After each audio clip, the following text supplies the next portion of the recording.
ಉಪಚುನಾವಣೆ ಟಿಕೆಟ್ಗಾಗಿ ಬಣಬಡಿದಾಟ. ದಾವಣಗೆರೆ ದಕ್ಷಿಣ ಕ್ಷೇತ್ರಕ್ಕೆ ಕುರುಬ ನಾಯಕನಿಗೆ ಟಿಕೆಟ್.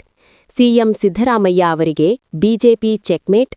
2024ರ ಲೋಕಸಭಾ ಚುನಾವಣೆಯಲ್ಲಿ ದಾವಣಗೆರೆ ಕ್ಷೇತ್ರದಿಂದ ಕಾಂಗ್ರೆಸ್ ಅಭ್ಯರ್ಥಿಯಾಗಲು ಪ್ರಯತ್ನಿಸಿ ವಿಫಲರಾದ ವಿನಯ್ ಸ್ವತಂತ್ರ ಅಭ್ಯರ್ಥಿಯಾಗಿ ಸ್ಪರ್ಧಿಸಿ 42,907 ಮತಗಳನ್ನು ಗಳಿಸಿದ್ದರು.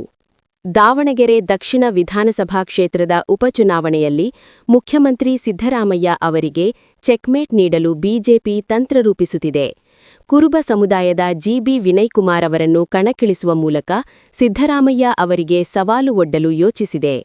ಈ ಸಂಬಂಧ ಬಿಜೆಪಿ ರಾಷ್ಟ್ರೀಯ ನಾಯಕರು ದೆಹಲಿಯಲ್ಲಿ ವಿನಯ್ಕುಮಾರ್ ಅವರೊಂದಿಗೆ ಒಂದು ಸುತ್ತಿನ ಮಾತುಕತೆ ನಡೆಸಿದ್ದಾರೆ ಎಂದು ಮೂಲಗಳು ತಿಳಿಸಿವೆ. 2024ರ ಲೋಕಸಭಾ ಚುನಾವಣೆಯಲ್ಲಿ ದಾವಣಗೆರೆ ಕ್ಷೇತ್ರದಿಂದ ಕಾಂಗ್ರೆಸ್ ಅಭ್ಯರ್ಥಿಯಾಗಲು ಪ್ರಯತ್ನಿಸಿ ವಿಫಲರಾದ ವಿನಯ್ ಸ್ವತಂತ್ರ ಅಭ್ಯರ್ಥಿಯಾಗಿ ಸ್ಪರ್ಧಿಸಿ 42,907 ಮತಗಳನ್ನು ಗಳಿಸಿದ್ದರು. ಅಕಾಡೆಮಿ ನಡೆಸುತ್ತಿರುವ ವಿನಯ್ ಶಿಕ್ಷಕರ ಹೆಸರು ಮಾಡಿದ್ದಾರೆ. ದಾವಣಗೆರೆ ದಕ್ಷಿಣ ಸ್ಥಾನದ ಬಗ್ಗೆ ಬಿಜೆಪಿಯಲ್ಲಿ ನಡೆಯುತ್ತಿರುವ ಗುಂಪುಗಾರಿಕೆ ವಿನಯ್ಗೆ ವರದಾನವಾಗಿದೆ ಎನ್ನಲಾಗಿದೆ. ಮಾಜಿ ಸಚಿವ ಎಂಪಿ ರೇಣುಚಾರ್ಯ ಮತ್ತು ಮಾಜಿ ಎಂಪಿ ಜಿಎಂ ಸಿದ್ದೇಶ್ವರ ಬಣಗಳು ಕ್ರಮವಾಗಿ ಬಿಜಿ ಅಜಯ್ಕುಮಾರ್ ಮತ್ತು ಯಶವಂತರಾವ್ ಜಾಧವ್ ಅವರ ಹೆಸರುಗಳನ್ನು ಪ್ರಸ್ತಾಪಿಸುವ ಮೂಲಕ ಟಿಕೆಟ್ಗಾಗಿ ಹೋರಾಡುತ್ತಿವೆ.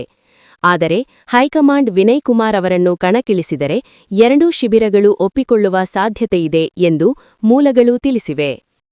ಪಾಪ ಪುಣ್ಯದ ಮಥನವೋ, ನೀತಿ ತತ್ವದ ಕಥನವೋ, ಬಲಾಬಲಗಳ ಘೋರ ಕದನವೋ, ಪ್ರೇಮ ಕಾಮದ ಸದನವೋ, ರಾಗದ್ವೇಷದ ದೋಷವೋ, ಜನ್ಮ ಜನ್ಮದ ಪಾಶವೋ.